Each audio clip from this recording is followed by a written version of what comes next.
Vamos abrir a palavra de Deus no Evangelho de João, no capítulo 17.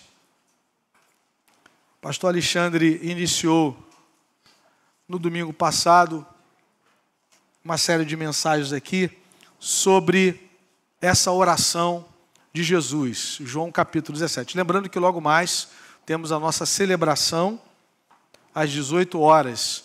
E eu queria, irmãos, enquanto você está achando aí, abrindo o texto, nós vamos fazer uma oração, né? Nós acabei orando pela gratidão, mas eu deixei de orar também por aqueles que estão passando dificuldades. Nosso diácono Fernando está internado aqui no Hospital da Alameda com uma infecção, né? Com a graça de Deus já está se recuperando, mas ele precisa ainda das nossas orações. Vamos orar por ele. Eu estive lá visitando ele ontem, e alguns irmãos também, o pastor Alexandre, alguns irmãos da família e da célula também. Por isso que é bom você estar conectado aí numa célula, porque a gente vai cuidando um do outro de uma maneira mais rápida e mais prática, né? Então, nosso diácono Fernando está internado, vamos orar pela sua recuperação em nome de Jesus. Nosso querido Marlino, pai do pastor Marquinhos, que está aqui também, precisa das nossas orações, né, Marquinhos? Situação lá um pouquinho grave, né? Problemas cardíacos. Vamos orar pelo seu Marlino agora.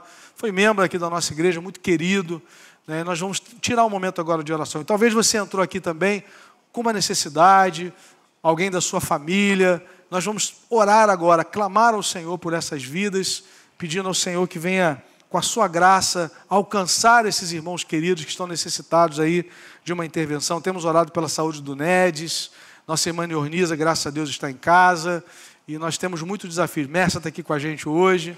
Então vamos orar, irmãos, vamos entregar nas mãos de Deus. Se você tem um pedido de oração, coloque-se de pé, nós vamos orar juntos agora.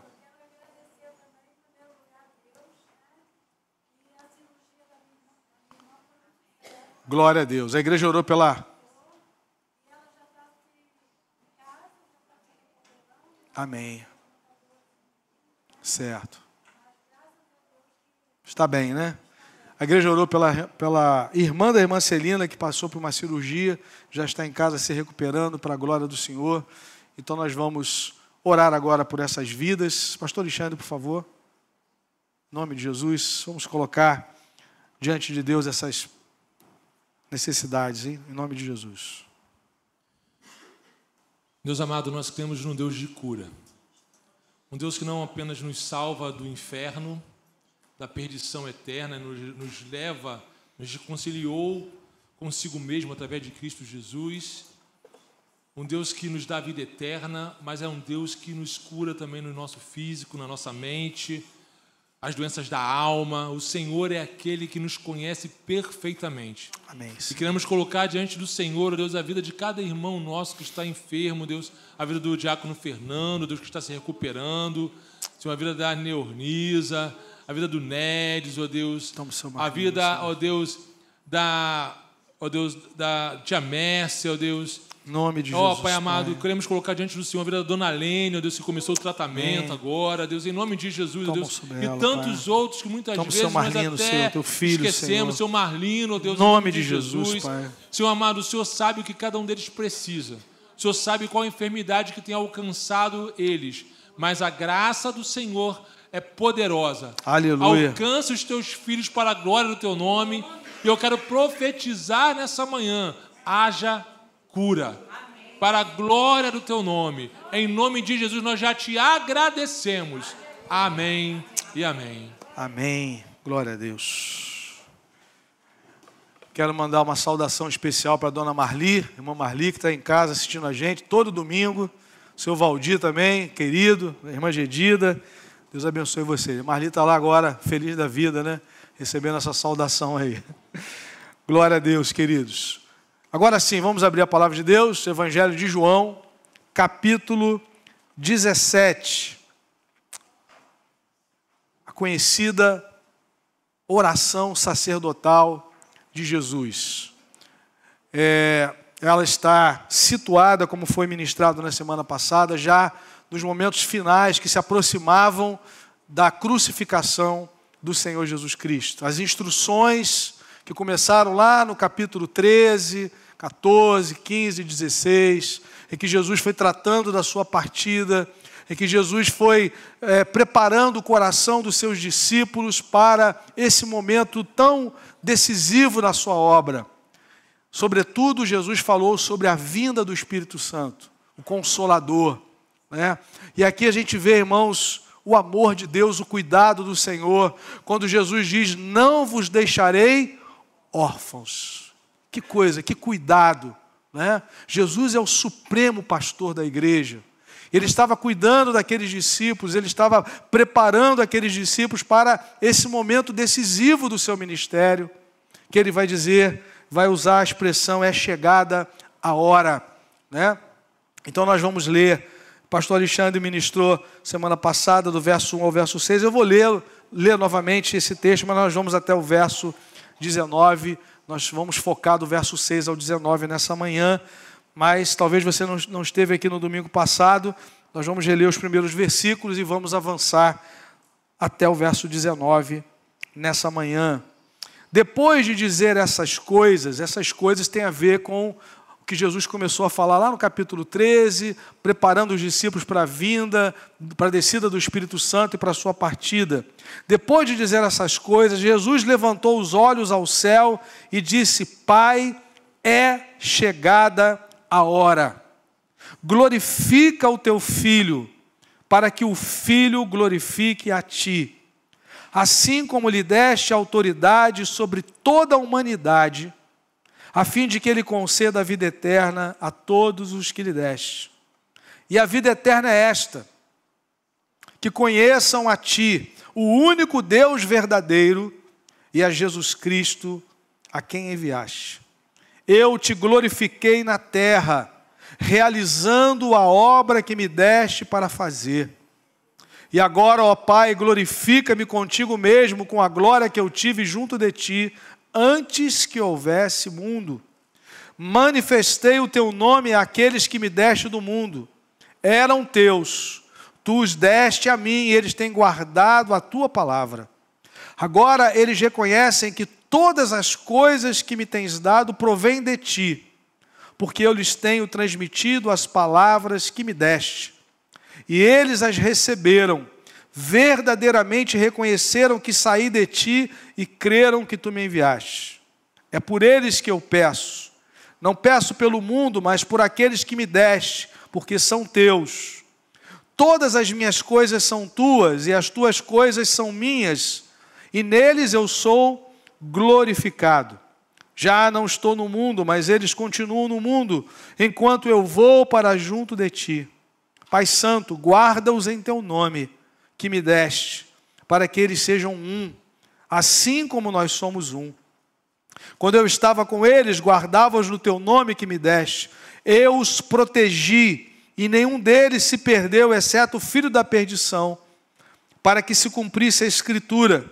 Mas agora vou para junto de ti, e isto falo no mundo, para que eles tenham a minha alegria completa em si mesmos. Eu lhes tenho dado a tua palavra, e o mundo os odiou, porque eles não são do mundo, como também eu não sou. Não peço que os tires do mundo, mas que os guardes do mal. Eles não são do mundo, como também eu não sou. Santifica-os na verdade, a tua palavra é a verdade. Assim como tu me enviaste ao mundo, eu também eu os enviei ao mundo. E a favor deles eu me santifico, para que eles também sejam santificados na verdade. Que o Senhor nos abençoe com a leitura da sua palavra. Amém? Eu não sei como é que você se sente quando alguém diz para você assim: eu estou orando pela sua vida.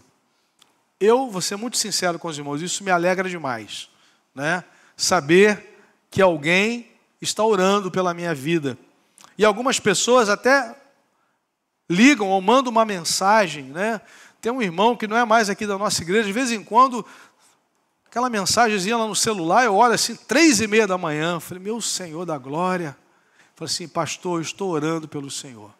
Irmãos, é um bálsamo para o meu coração. E talvez você também se sinta assim, isso é muito importante para nós. E nós fizemos uma série de mensagens aqui sobre as cartas de Paulo, falamos sobre Tessalonicenses, e Paulo, muitas vezes ele dizia isso: orem também por mim. Ele não se colocava como um cristão numa categoria superior que não precisasse de oração, né? Isso demonstrava a humildade dele, o reconhecimento de que ele fazia parte de um corpo, mesmo que tivesse função diferente, mas pertencendo ao mesmo corpo. Então, para nós, isso é muito edificante, isso nos fortalece. Alguém diz assim: eu estou orando, e não somente dizer, mas orar por você. Mas eu queria agora subir o nível, a máxima potência dessa verdade, e pensarmos sobre como nós nos sentimos ao sabermos que o Filho de Deus orou por nós. E mais ainda, a palavra de Deus diz que Jesus não somente orou, e nesse capítulo 17 a gente vai ver que ele orou primeiro por si mesmo, depois pelos discípulos imediatos, e por último, no verso 20, também por nós. Ele não somente orou aqui nessa ocasião, mas a palavra de Deus diz que ele vive intercedendo por nós. Há 2 versículos que confirmam isso, pelo menos. Romanos 8, versículo 34. Quem os condenará? É Cristo Jesus quem morreu, o qual também ressuscitou, está à direita de Deus, e ele intercede por nós. Amém? Nós estamos debaixo da oração de Jesus. Hebreus capítulo 7, versículo 25, a palavra diz que Jesus, ele é aquele que pode salvar totalmente os que por ele se achegam a Deus. E olha a última parte do verso 25 de Hebreus, capítulo 7. Ele diz: por isso também pode salvar totalmente. Jesus não salva parcialmente, ele salva totalmente. Quem? Os que por ele se aproximam de Deus. Nós só podemos ir até Deus, só podemos ter acesso a Deus por meio de Jesus. Mas na última parte diz assim: vivendo sempre para interceder por eles. Amém, querido? Que conforto para nós, que privilégio podemos saber que Jesus não somente orou uma vez por nós, que já é maravilhoso, mas ele vive intercedendo. Ele é o nosso intercessor, ele é o nosso advogado, ele é o nosso mediador entre Deus e nós. E aí nós olhamos para essa passagem e vemos Jesus, nesse capítulo 17, orando ao Pai. E a ideia que nós temos é que ele fez isso na presença dos seus discípulos. Os discípulos estavam ouvindo essa oração, para que eles pudessem ouvir e aprender a respeito de verdades absolutamente importantes, essenciais e gloriosas sobre o relacionamento de Jesus com o Pai e sobre o relacionamento do Pai e de Jesus com os seus discípulos. Jesus está orando e eles estão ali ouvindo. É por eles que eu peço. Eles estão ali ouvindo essa oração. E até mesmo João teve a oportunidade de registrar essa oração belíssima, maravilhosa que Jesus fez pelos seus discípulos. Uma oração sacerdotal, uma oração de cuidado, né? E de uma forma bem simples, nós podemos dizer que há 3 focos nessa oração no capítulo 17. Primeiro, Jesus orou por si mesmo. Os primeiros 5 versículos nós vemos isso. Depois, do verso 6 ao 19, que nós lemos nessa manhã, Jesus orou por aqueles discípulos imediatos, e de uma forma mais específica no texto, pelos 12 que ali estavam com ele. E também, do versículo 20 ao 26, Jesus orou por nós. Ele olhou para o futuro, e no versículo 20, que vai ser ministrado, se ele não voltar até domingo que vem, no próximo domingo, no versículo 20 ele diz: não peço somente por estes, aqueles que estavam ali no seu entorno, aqueles discípulos imediatos do primeiro século, mas também por aqueles que vierem a crer em mim. Amém, querido? Nós viemos a crer em Jesus, por intermédio do quê? Por meio da palavra que eles falarem. Aqueles que foram discipulados por Jesus iriam pregar a palavra, e geração após geração, pessoas vão chegar a Jesus, e Jesus orou por essas pessoas. Jesus orou por nós. Amém? Então, nós vamos nessa manhã nos lembrar rapidamente dessa primeira parte Jesus orando por si mesmo nos primeiros versículos, e vamos considerar de uma forma mais específica a oração que ele fez pelos seus discípulos imediatos. Então, qual é a grande ideia que eu quero compartilhar nessa manhã, nessa passagem? Primeiro, Jesus nos ensina a priorizarmos a glória de Deus no mundo, a reconhecermos a necessidade de sermos protegidos por Deus e preservados na unidade e separados para a missão de Deus. Nós vamos pensar então sobre Jesus priorizando a glória de Deus, mostrando a nós a necessidade de sermos protegidos, de sermos guardados, preservados na unidade e santificados, separados para a missão de Deus. Então, inicialmente, nos versículos de 1 a 5, nós vamos perceber que Jesus orou por si mesmo. Ele demonstra no início dessa oração o seu maior anseio. Qual é o maior anseio de Jesus? Vejam, depois de dizer essas coisas, Jesus levantou os olhos ao céu e disse: Pai, é chegada a hora. Quando nós levantamos os olhos ao céu, quando nós estamos em Cristo, nós encontramos o Pai. Pai, é chegada a hora. Vejam como é que ele está orando pela sua vida. Glorifica o teu Filho, para que o Filho glorifique a ti. Amém, meus irmãos?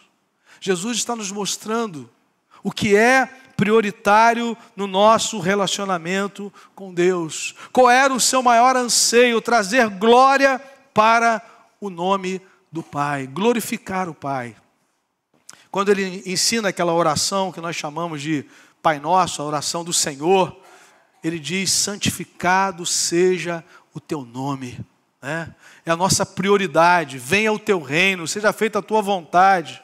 E Jesus está dizendo aqui para nós qual era o seu maior anseio enquanto o seu ministério terreno, enquanto esteve entre nós, que o Filho glorificasse o Pai. Glorifica o teu Filho, para que o Filho glorifique a ti. Ele está falando de algo específico que está para acontecer. Ele diz: é chegada a hora.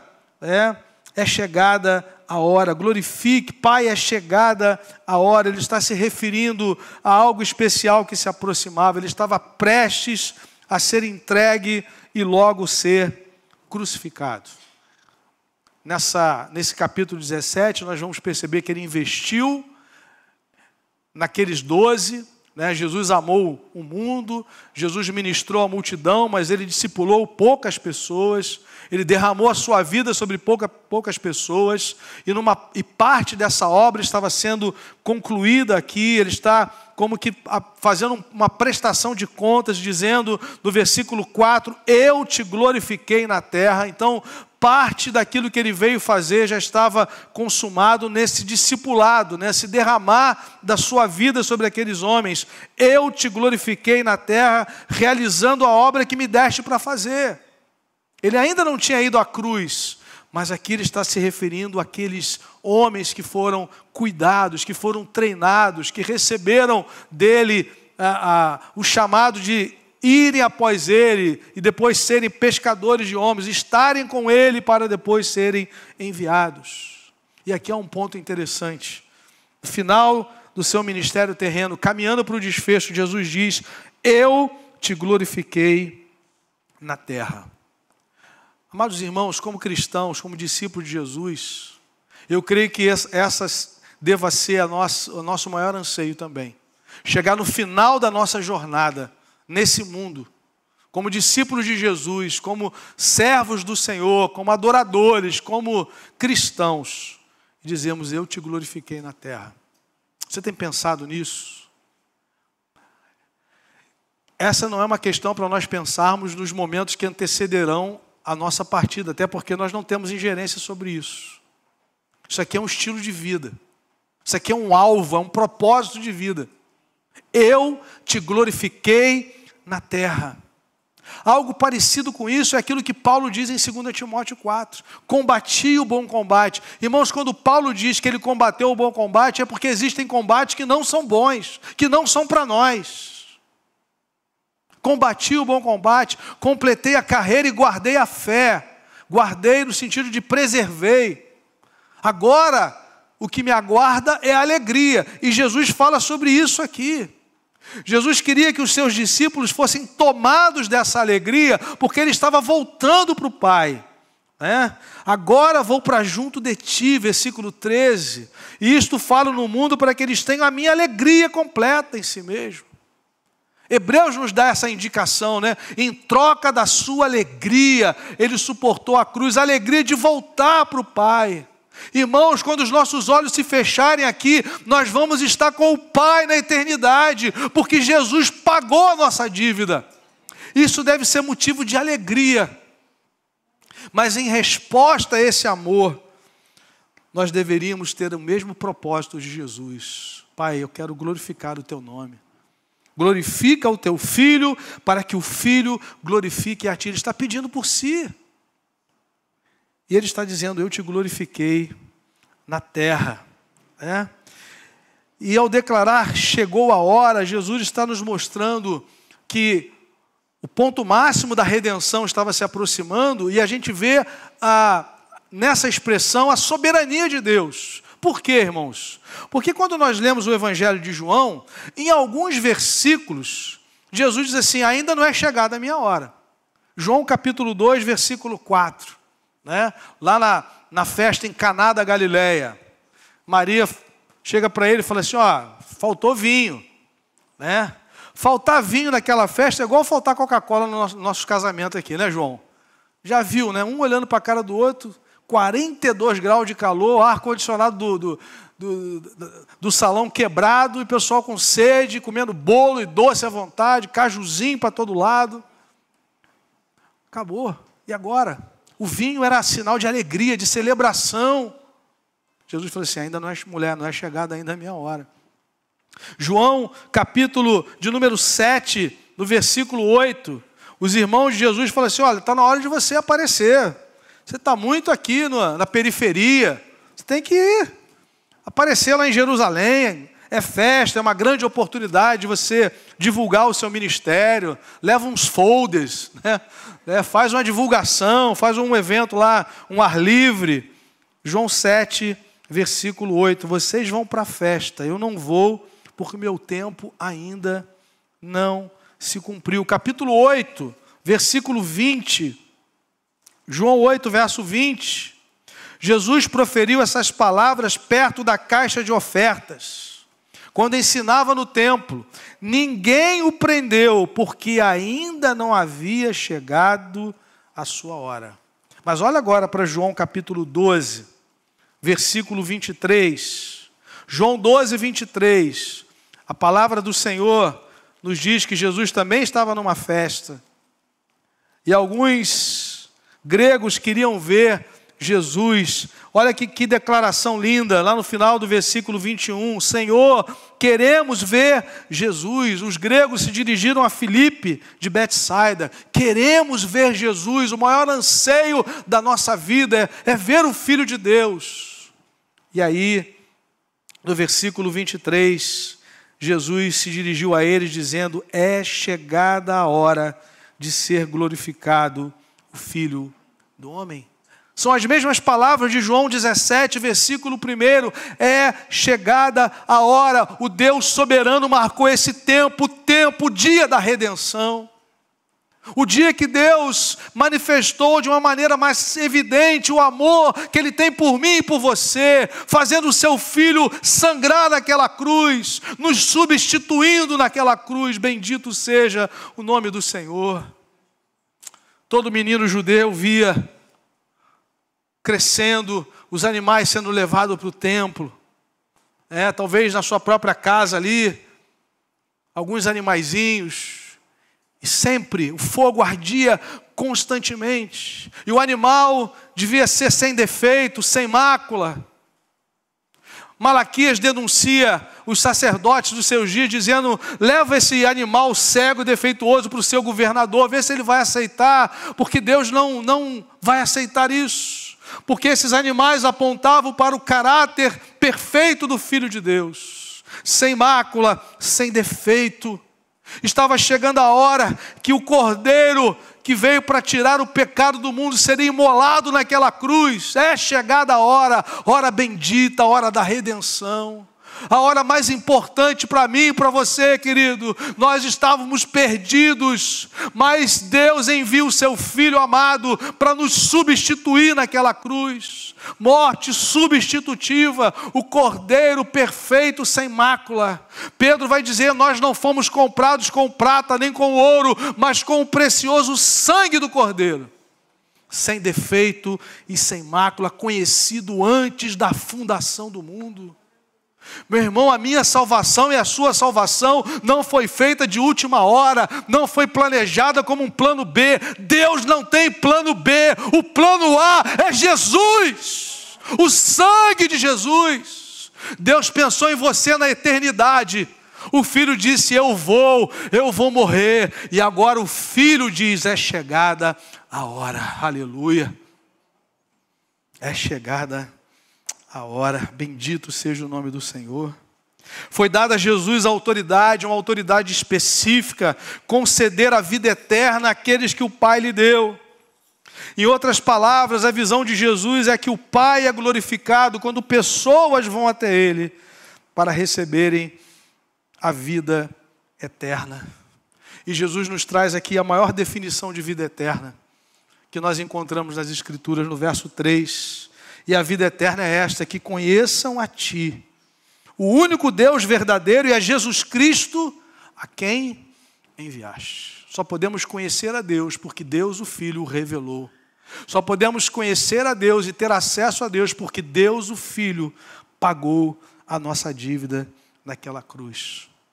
Nós éramos inimigos de Deus, e quando éramos inimigos, nós fomos reconciliados com Ele mediante a morte do seu Filho. Romanos 5, versículo 10. Paulo dizendo aos Coríntios, ele diz: primeiramente vos entreguei o que também recebi, que Cristo morreu pelos nossos pecados, segundo as Escrituras.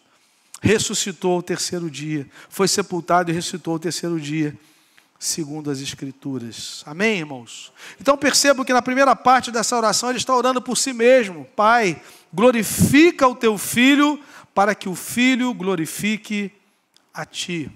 Mas do versículo 6 até o versículo 19, Jesus está orando pelos seus discípulos imediatos, aqueles que estavam ali no início do seu ministério terreno.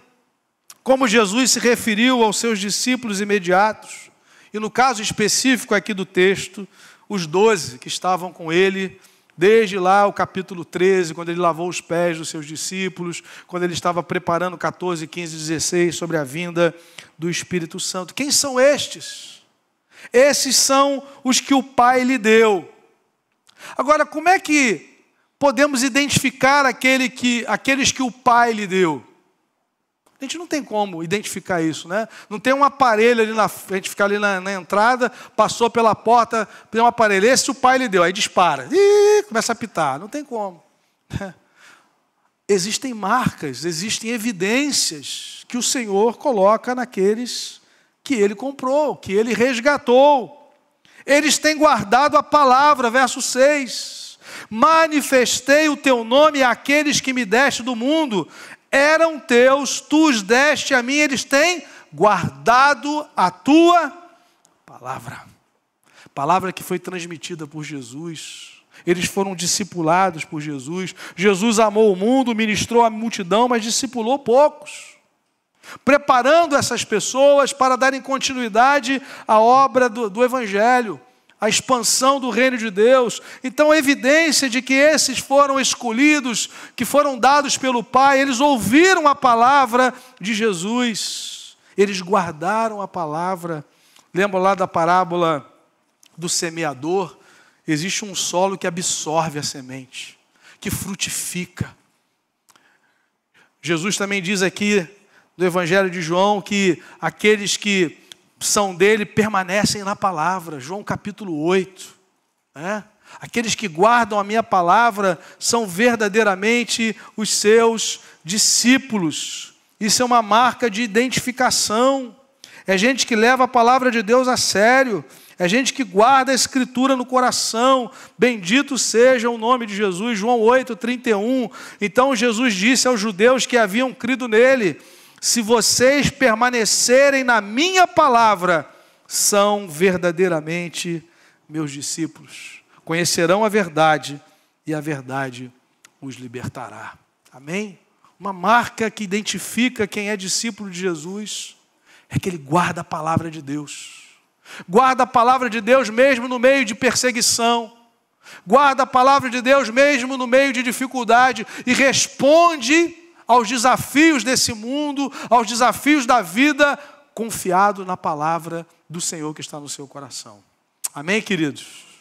Jesus diz mais: não pertencem mais àqueles que o Pai lhe deu, que guardaram a sua palavra, a mentalidade do mundo, porque foram separados pelo Pai e dados a Jesus. No versículo 6 ele diz que o Pai deu do mundo.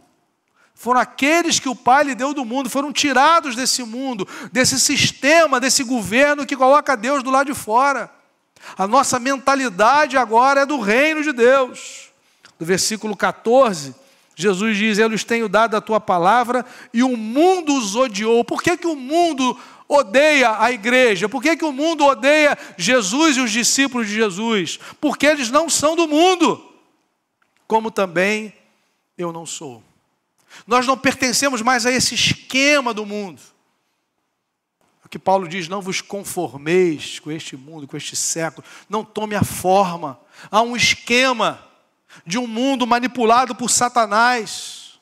Foi de lá que Deus nos tirou, amados irmãos. Jesus diz: os que o Pai me deu, eles ouvem a palavra, eles foram tirados desse mundo perverso, desse sistema que rejeita o governo de Deus. É o espírito do anticristo que rejeita o governo do Senhor. Mas os discípulos de Jesus confessam que Jesus Cristo é Senhor para a glória de Deus o Pai. São marcas que identificam aqueles que o Pai lhe deu. Foram separados pelo Pai e dados a Jesus. Eles ouviram o chamado de Cristo, reconheceram que Ele foi enviado pelo Pai, que Ele é o Cristo, o Messias, e passaram a segui-lo na história. Vejam o versículo 8. Porque eu lhes tenho transmitido as palavras que me deste, e eles as receberam, verdadeiramente reconheceram que saí de ti e creram que tu me enviaste. Discípulo de Jesus é alguém que ouve o chamado de Cristo, reconhece que Ele é o Cristo, o Messias, e passa a segui-lo na história, guardando a sua palavra. E me chama a atenção Jesus dizer: eu lhes tenho transmitido as palavras que me deste. A mensagem que a igreja prega não é a mensagem que ela criou, é a mensagem do Pai, é a mensagem de Deus.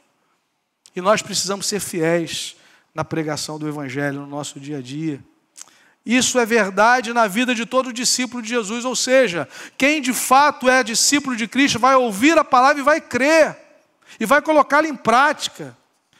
Na semana que vem, a partir do verso 20, os irmãos verão isso, Jesus dizendo: não peço somente por esses, mas também por aqueles que vierem a crer em mim, por meio da palavra que eles falarem. Percebam, Jesus transmitiu a palavra do Pai, aqueles discípulos receberam, e agora eles vão transmitir para as próximas gerações. E Ele está orando por aqueles que irão crer nele, por intermédio da palavra que aqueles discípulos que foram discipulados transmitiram fielmente. A pergunta é: vai parar em você, meu irmão? A palavra que alguém recebeu de Jesus, que foi passando de geração em geração, que foi transmitindo, chegou em você. Vai parar em você?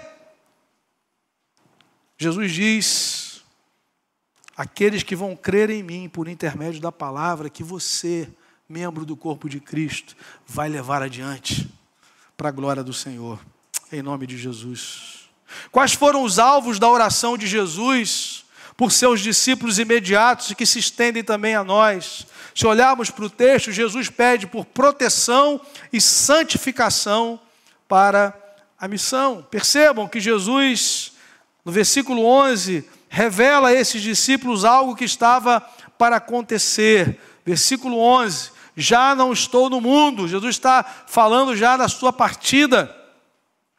Já não estou no mundo, mas eles continuam no mundo enquanto eu vou para junto de ti. Perceberam a cena? Jesus está voltando para a glória. Jesus vai estar sentado à direita do Pai, intercedendo por nós e virá nos buscar. Mas enquanto Ele está lá, os discípulos vão permanecer na história. E sabendo disso, sendo um pastor zeloso do seu rebanho, Jesus ora: Pai Santo, guarda-os em teu nome que me deste, para que eles sejam um, assim como nós somos um. Amém? Olha o cuidado do Senhor com a sua vida e com a minha vida. Jesus revelou algo precioso para eles que estava para acontecer. Ele deixaria o mundo, ele retornaria para o Pai, mas os seus discípulos continuariam no mundo e por isso eles precisariam ser protegidos por Deus. E é interessante, o objetivo dessa proteção é preservar a unidade dos seus discípulos. A unidade que Jesus tinha com o Pai, Ele queria que eles também vivessem. Final do verso 11, para que eles sejam um, assim como nós somos um. Uma unidade. A igreja, ela é mais forte, mais protegida na sua unidade. É aqui que o inimigo tenta trabalhar, enfraquecendo a igreja. Porque a igreja unida, ela é forte contra os ataques do adversário. Ela é forte na missão de revelar a Cristo a esse mundo, em nome de Jesus. Jesus encerra o seu pedido por proteção, e ele faz como que uma prestação de contas por seus discípulos. E nós vemos aqui a manifestação da soberania divina, tanto na proteção dos fiéis, quanto na questão do traidor. No versículo 12 ele faz essa prestação. Se no 11 ele pede: Pai Santo, guardas no teu nome. No 12 ele diz: quando eu estava com eles, guardava-os no teu nome que me deste. Olha que coisa tremenda. Eu os protegi e nenhum deles se perdeu. Amém, querido? Olha o poder da proteção de Jesus sobre a minha, sobre a sua vida. Eu os protegi e nenhum deles se perdeu. Ele é um pastor fiel, aquele que começou a boa obra há de completá-la até o dia de Cristo Jesus. Mas ele aponta também para a soberania de Deus na questão do traidor, que era necessário, exceto o filho da perdição, para que se cumprisse a Escritura. A respeito de Judas, a sua ação decorreu da sua própria decisão livre e responsável. Mateus capítulo 26, versículos 24 e 25. Mateus 26, 24 e 25. A palavra do Senhor diz: então Judas, que o traía, perguntou: por acaso sou eu, mestre? Jesus respondeu: você acabou de dizer isso. Ele tem uma livre ação, mas embora ele tenha traído por sua própria decisão livre e responsável, essa atitude dele foi executada de acordo com o plano de Deus. A soberania de Deus não anula a responsabilidade humana, e Jesus não foi apanhado de surpresa. Isso é muito interessante. Judas teve a oportunidade de ouvir desse amor, e até mesmo de se arrepender após ter feito o que fez. Mas Jesus não foi tomado de surpresa. João capítulo 6, a palavra do Senhor nos diz, João 6, a partir do versículo 66, esse momento aqui é muito interessante. João 6 começa com uma multidão e termina com 12, olhe lá, né? A multidão comendo pão, sendo curada.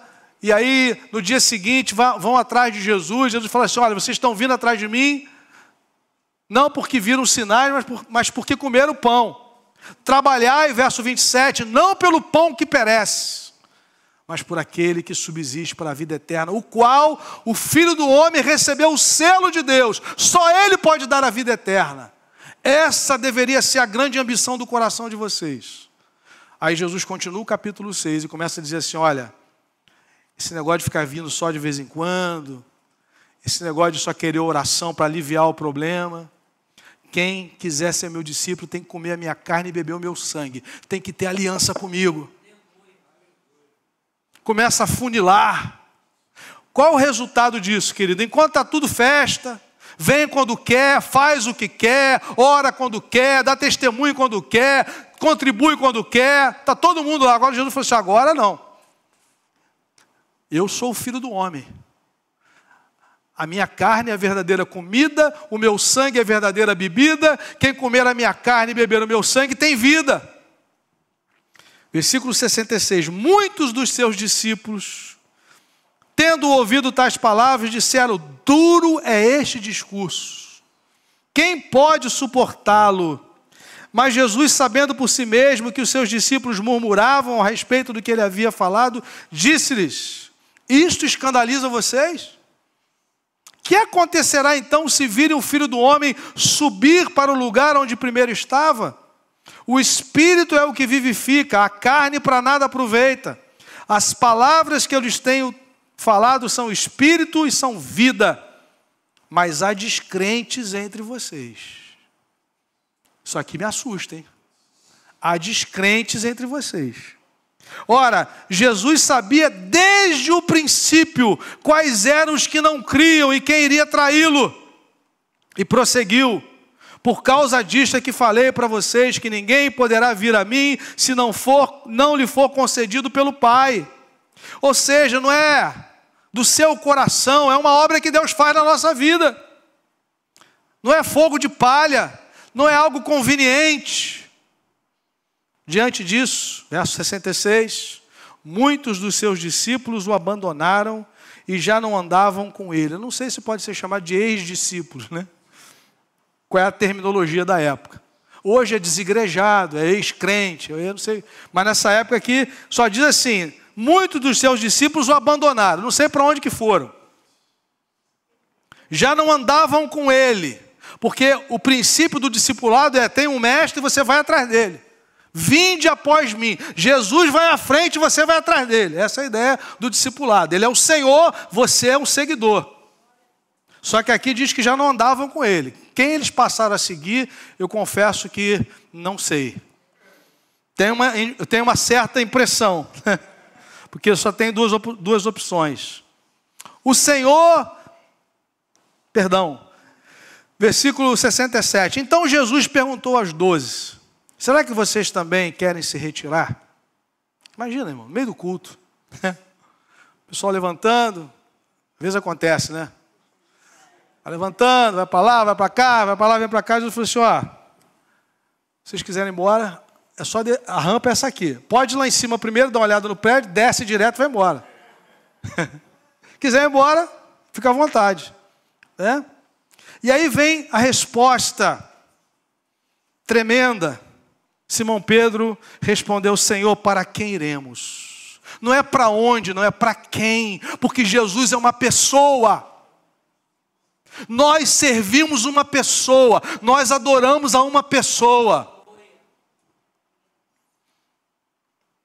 Para quem iremos? O Senhor tem as palavras de vida eterna. E nós temos crido e conhecido, vejam, crido e conhecido que o Senhor é o Santo de Deus. Aleluia. Então Jesus lhes disse, não é fato que eu escolhi vocês os 12, eu escolhi os 12. Mas um de vocês é um diabo. Misericórdia, pastor. É um adversário. O cara que traduziu aqui foi ao pé da letra, né? Se eu falar isso para os oficiais da igreja, me processam. Processo. Um de vocês, de Jesus, é um adversário, é um inimigo. Ele se referia a Judas, filho de Simão Iscariotes, porque este, sendo um dos 12, era quem o haveria de trair. Vejam, não escolhi, não é fato que eu escolhi vocês, os 12, mas um enveredou por outro caminho. Mas Jesus não foi tomado de surpresa. João capítulo 13, versículos 10 e 11, já estamos caminhando para o final.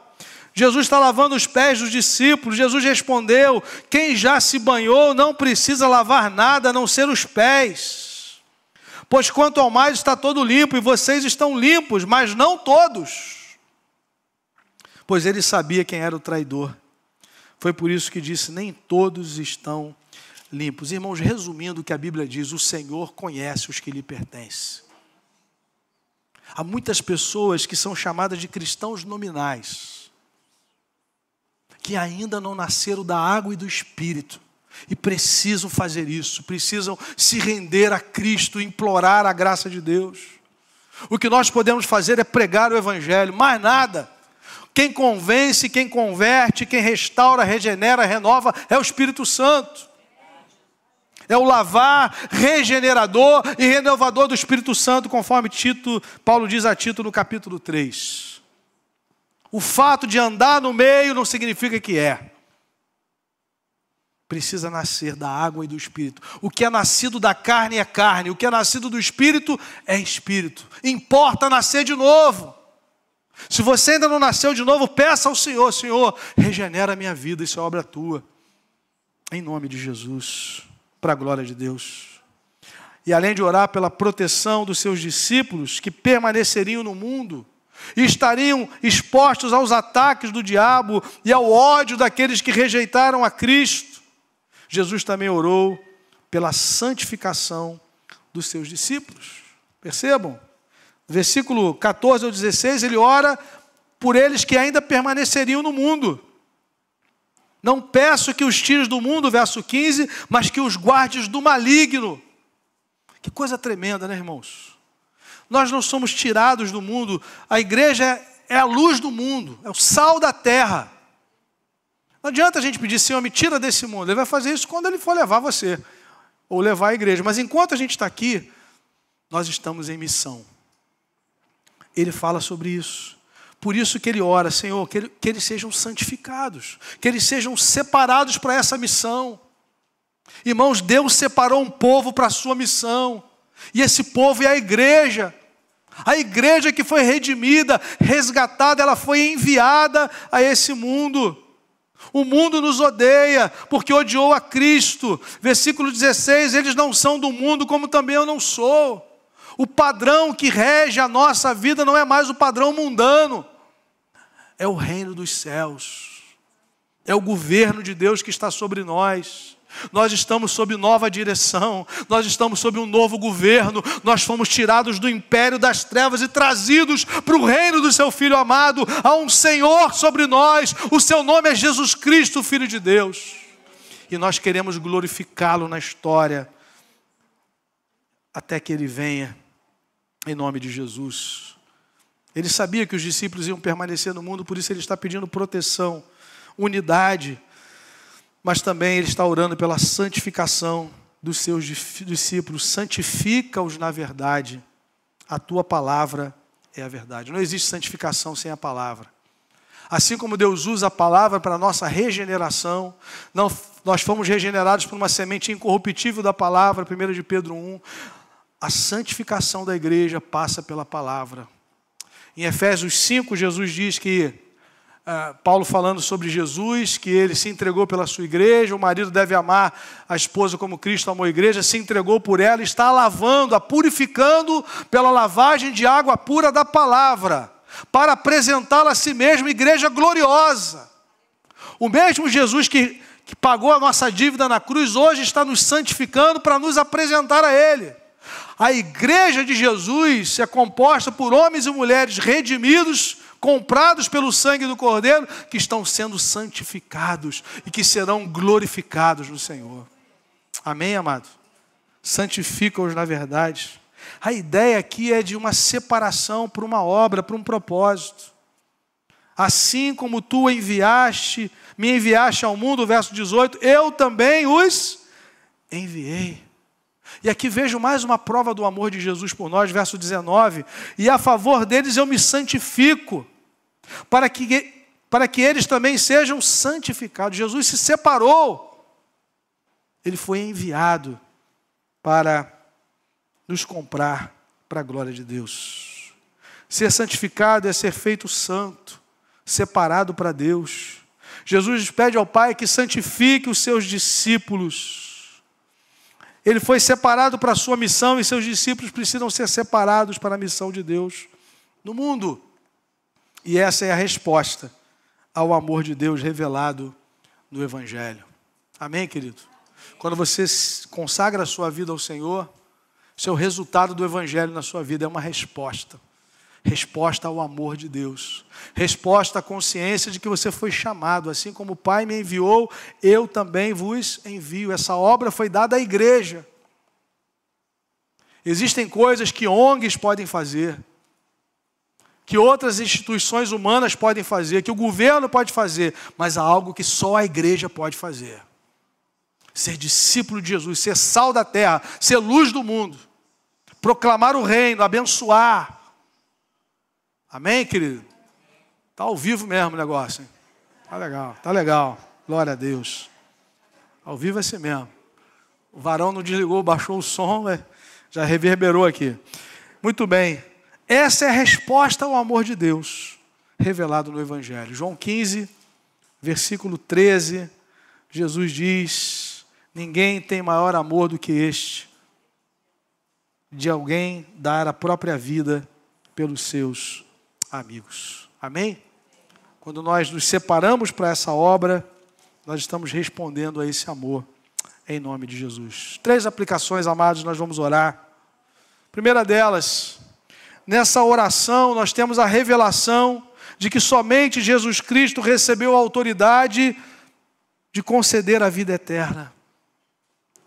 Ele diz isso. Assim como lhe deste autoridade sobre toda a humanidade, a fim de que ele conceda a vida eterna aos que lhe deste.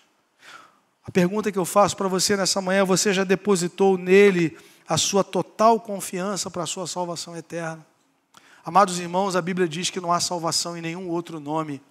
Você que nos ouve aqui, ou está assistindo de casa, ou vai ouvir no outro momento, somente Jesus Cristo recebeu do Pai, do Deus eterno, a autoridade de conceder a vida eterna àqueles que nele creem. Recorra a Jesus nessa manhã. Diga: Senhor, eu preciso de vida eterna, de perdão, de novo nascimento. Transforma a minha vida. Eu não quero ser um pecador perdido e separado de Deus eternamente. Eu quero ser um pecador assim, redimido, perdoado, regenerado, salvo por Jesus, caminhando em santificação, rumo à glorificação. Isso é obra do Senhor, querido. Só Ele pode fazer isso. Nenhum pastor, padre, rabino, líder religioso pode conceder vida eterna, somente Jesus. Segunda aplicação: se você é um discípulo de Jesus nesse mundo quebrado, guarda isso no seu coração, meu irmão. Você está sob a proteção do Deus soberano. Olha o cuidado de Jesus. Olha o amor de Jesus por mim e por você. Quando eu estava com eles, guardava-os no teu nome. Enquanto ele esteve aqui, ele nos guardou os seus discípulos. Mas agora ele está dizendo ao Pai, na segunda parte do verso 11, Pai Santo, guarda-os em teu nome. Guarda-os em teu nome. Nós estamos guardados pelo poder de Deus. Paulo diz isso em Colossenses capítulo 3, que a nossa vida agora está escondida, protegida, guardada em Cristo com Deus. Deus olha para nós e vê o sangue do Cordeiro sobre a nossa vida.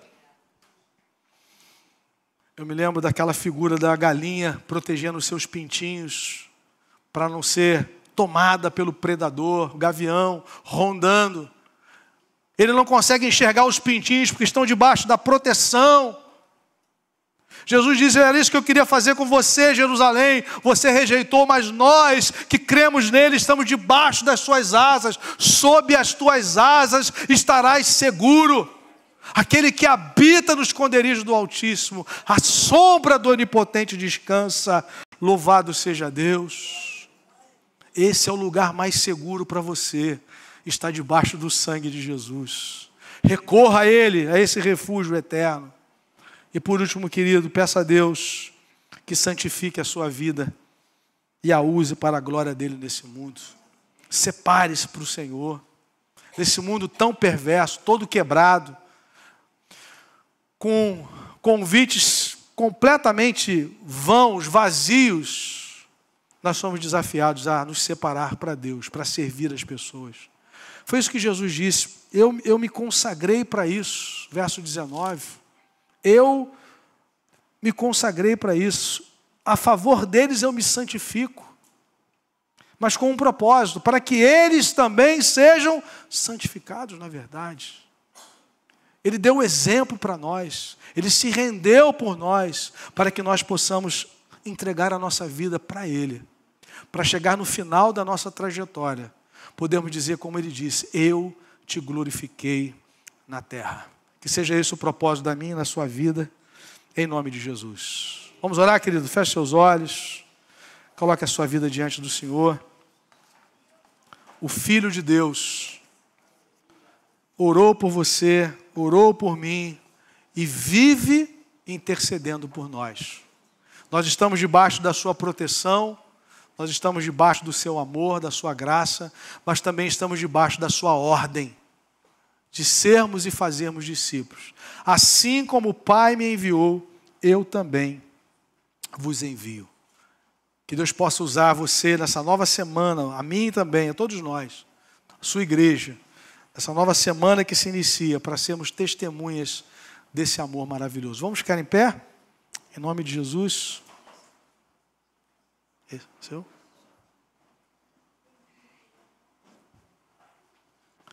Coloque a sua vida no altar de Deus nesse momento. Você está debaixo de uma oração. Não rogo somente por esses, mas também por aqueles que vierem a crer em mim por intermédio da palavra que eles disserem. Você está debaixo de uma proteção, meu irmão. Você está debaixo de um grande amor que faz com que o adversário não possa tomar você, resgatar você de onde você veio. Mas você também está debaixo de uma ordem. Você foi enviado pelo Senhor. Lá na sua faculdade, na sua escola, no seu trabalho, na sua vizinhança, na sua casa. Você é um discípulo de Jesus, que está aqui nesse mundo como Ele, para glorificar o Pai, com a sua vida, com tudo aquilo que Ele te deu. Coloque-se assim nas mãos dEle nessa manhã, em nome de Jesus. Senhor amado, muito obrigado. Obrigado pelo amor de Jesus, obrigado pela oração de Jesus, pela sua proteção, pela sua entrega, pela sua consagração, pelo seu amor amado, eterno. E eu peço nessa hora, Deus amado, que venha nos sustentar, nos guardar e nos usar como igreja nesse mundo, Pai, para sermos sal da terra e luz do mundo. O Senhor nos resgatou desse mundo perverso, para sermos uma bênção nas tuas mãos. Usa a tua igreja, Senhor. Usa os teus filhos e filhas para o louvor da tua glória. Queremos te glorificar na terra, em obediência, em adoração, em consagração ao Senhor. Em nome de Jesus. Amém.